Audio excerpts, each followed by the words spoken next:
केंद्रीय गृह मंत्री अमित शाह लालू यादव से ज्यादा मुख्यमंत्री नीतीश कुमार पर आक्रामक दिखे। अपने 22 मिनट के भाषण में उन्होंने नीतीश को कई बार पलटू राम कहकर संबोधित किया। मुजफ्फरपुर की रैली में उन्होंने साफ कर दिया है कि अब बीजेपी जेडीयू की दोस्ती नहीं होगी। सीतामढ़ी के श्री राधा कृष्ण गोयका कॉलेज में फिजिक्स डिपार्टमेंट के हेड और प्रोफेसर डॉक्टर रवि पाठक की हत्या की साजिश कॉलेज के ही 4 कर्मचारियों ने रची थी। सभी को पुलिस ने गिरफ्तार कर लिया है। पूछताछ में ठेकेदारी विवाद में गोली मारने की बात सामने आई है।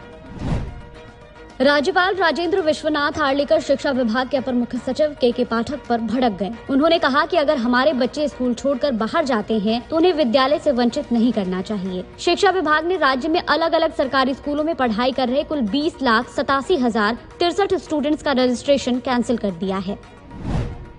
50 साल लग गया बेचारी सोनिया गांधी को बेटे को बालिग करने में।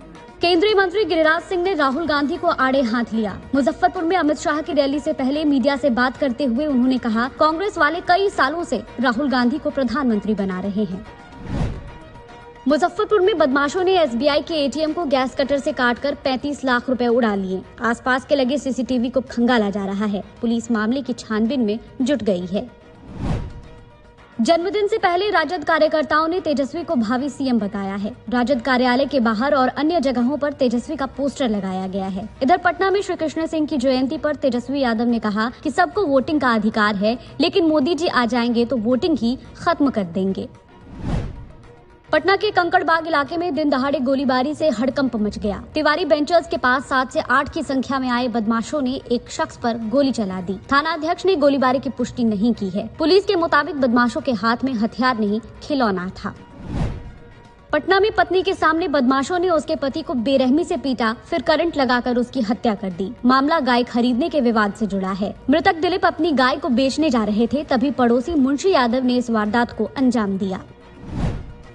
अररिया में पेड़ से लटकी एक युवती की लाश मिली है। बॉडी पर टी-शर्ट और गमछा उसके बॉयफ्रेंड का था। मामला प्रेम प्रसंग से जुड़ा बताया जा रहा है। पड़ोसी सरोज कुमार लड़की पर शादी करने का दबाव बनाता था। इस साल कड़कड़ाती ठंड पड़ने के आसार थोड़े कम हैं। पिछले 24 घंटे के दौरान 22 ऐसे शहर हैं जहां के न्यूनतम तापमान में गिरावट दर्ज की गई है। मौसम विभाग ने नवंबर में मौसम सामान्य रहने की संभावना जताई है।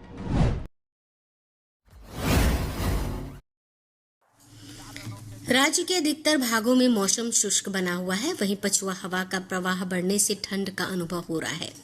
मौसम विभाग ने अपने पूर्वानुमान में बताया है कि अगले कुछ दिनों में राज्य के उत्तर पश्चिम और दक्षिण पश्चिम भागों में विभिन्न स्थानों पर न्यूनतम तापमान में 2 से 3 डिग्री सेल्सियस की गिरावट होने की संभावना है। मौसम वैज्ञानिक कुमार गौरव ने बताया कि इससे ठंड में बढ़ोतरी देखने को मिलेगी।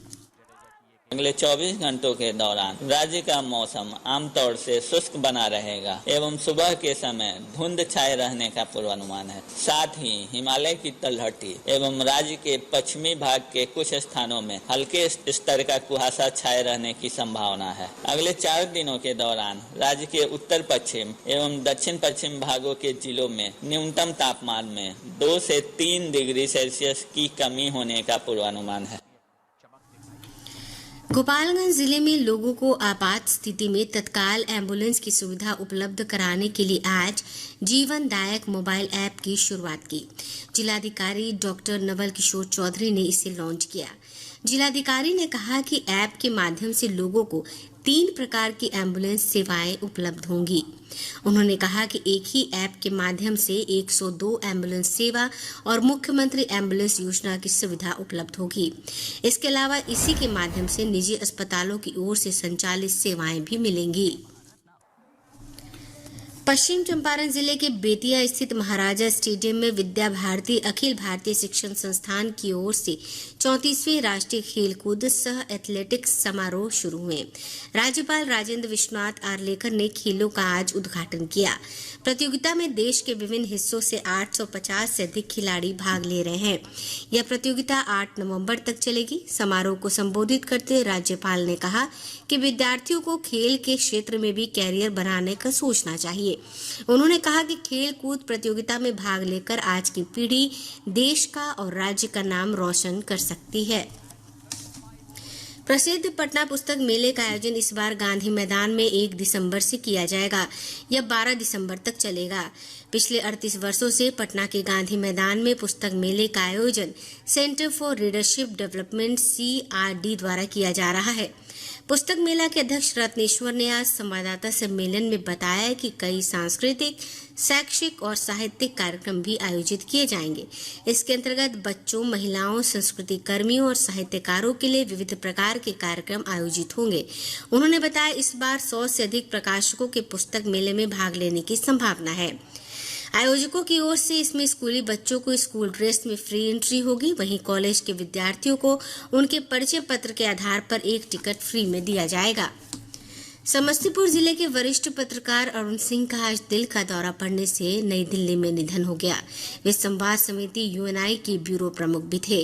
उनके निधन पर बिहार श्रमजीवी पत्रकार यूनियन समेत अन्य पत्रकारों और मीडिया कर्मियों ने गहरा दुख जताया है। नवादा जिले के वारसलीगंज थाना क्षेत्र के झौर गांव से पुलिस ने तेलंगाना के 4 साइबर अपराधियों को गिरफ्तार किया है। ये सभी लोगों को झांसा देकर ठगी करते थे। साइबर थाना की पुलिस उपाधीक्षक प्रिया ज्योति ने बताया कि आरोपियों की पहचान महबूब नगर के रहने वाले कवाली हरिकृष्णा, वैदत्या गणेश, वैदत्या अक्षय और रामावत कल्लू नायक के रूप में की गई है। सभी आरोपी भोले भाले लोगों को विभिन्न कंपनियों के नाम पर लोन देने का झांसा देकर ठगी करते थे। इसके अलावा वो लोगों को गैस एजेंसी, इलेक्ट्रिक स्कूटर खरीदने के नाम पर भी ठगते थे। आरोपियों के पास से 25 मोबाइल फोन, 4 सिम कार्ड और एक डायरी बरामद की गई है, जिसमें रुपयों के लेन देन की बात लिखित है। इस गिरोह का मुख्य सरगना ओम विकास रंजन फरार हो गया है।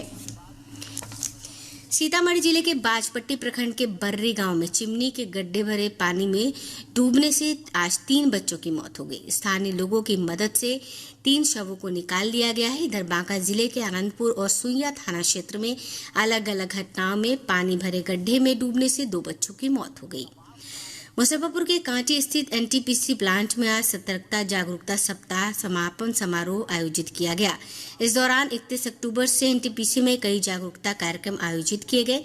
परियोजना में कार्यरत कर्मचारियों को जागरूक करने के लिए निबंध लेखन प्रतियोगिता, चित्रांकन प्रतियोगिता, नुक्कड़ नाटक, नारा प्रतियोगिता का आयोजन किया गया। इस अवसर पर परियोजना प्रमुख AK मनोहर ने भी कर्मचारियों को संबोधित किया। अब सभी महिला सैनिकों को मातृत्व, शिशु देखभाल और दत्तक ग्रहण अवकाश समान रूप से मिलेगा। रक्षा मंत्री राजनाथ सिंह ने इससे जुड़े प्रस्ताव को मंजूरी दे दी है। यह छुट्टी सेना में सभी पदों पर कार्यरत महिला सैन्य कर्मियों को समान रूप से मिलेगी। रक्षा मंत्रालय ने कहा है कि यह सुविधा महिलाओं के पारिवारिक और सामाजिक मुद्दों के समाधान में दीर्घकालीन महत्व की साबित होगी। इससे सेना में कामकाजी परिस्थितियां बेहतर होंगी और महिलाएं अपने पेशेवर तथा पारिवारिक जीवन के बीच संतुलन बिठा सकेंगी। सेना में सभी महिला कर्मियों के लिए मातृत्व, शिशु देखभाल और दत्तक ग्रहण अवकाश की यह सुविधा सेना के तीनों अंगों के लिए बड़ा परिवर्तन है। वर्ष 2019 में थल सेना में सैन्य पुलिस कोर में महिला सैनिकों की भर्ती शुरू हुई थी। नेपाल के पश्चिमी हिस्सों में शुक्रवार रात विनाशकारी भूकंप में मृतकों की संख्या 157 पहुंच गई है। भूकंप में सैकड़ों लोग घायल हुए हैं। ध्वस्त घरों और इमारतों के मलबों में फंसे होने से मृतकों की संख्या बढ़ने की आशंका है। बिहार लोक सेवा आयोग की ओर से आयोजित होने वाले शिक्षक नियुक्ति के दूसरे चरण की प्रक्रिया आज से शुरू हो गई है। अभ्यर्थी निबंधन और भुगतान आज से 14 नवंबर तक कर सकते हैं। विलंब शुल्क के साथ निबंधन 17 नवंबर तक किया जा सकता है। आयोग की ओर से जारी विज्ञप्ति के अनुसार ऑनलाइन आवेदन की प्रक्रिया 10 नवंबर से शुरू होगी, जो 25 नवंबर तक चलेगी। आयोग के अध्यक्ष अतुल प्रसाद ने बताया कि दूसरे चरण की परीक्षा 7 से 10 दिसंबर तक आयोजित होगी। दूसरे चरण में शिक्षकों के 70,000 से अधिक पदों की परीक्षा ली जाएगी। इसमें 6ठी से 8वीं कक्षा के लिए 16,000 से अधिक पदों पर नियुक्ति होगी। वहीं 9वीं और 10वीं कक्षा के लिए 18,877 पदों पर बहाली होगी। उच्च माध्यमिक शिक्षकों के लिए 18,577 पदों पर नियुक्ति की जाएगी। आयोग के अध्यक्ष अतुल प्रसाद ने कहा कि परीक्षा में कोई निगेटिव मार्किंग नहीं होगी और परीक्षा में एक ही पेपर होगा।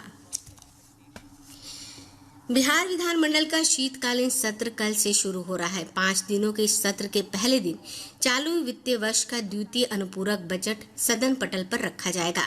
प्राप्त जानकारी के अनुसार 7 और 8 नवंबर को राजकीय विधेयक पेश किए जाएंगे और अन्य राजकीय कार्य होंगे।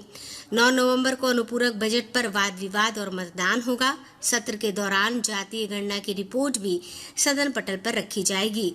सत्र के अंतिम दिन 10 नवंबर को गैर सरकारी संकल्प लिए जाएंगे। मुख्य विपक्षी दल भाजपा की ओर से राज्य में आपराधिक घटनाओं में बढ़ोतरी, जाति आधारित सर्वे के विरोध को देखते हुए इस सत्र के हंगामेदार रहने के आसार है।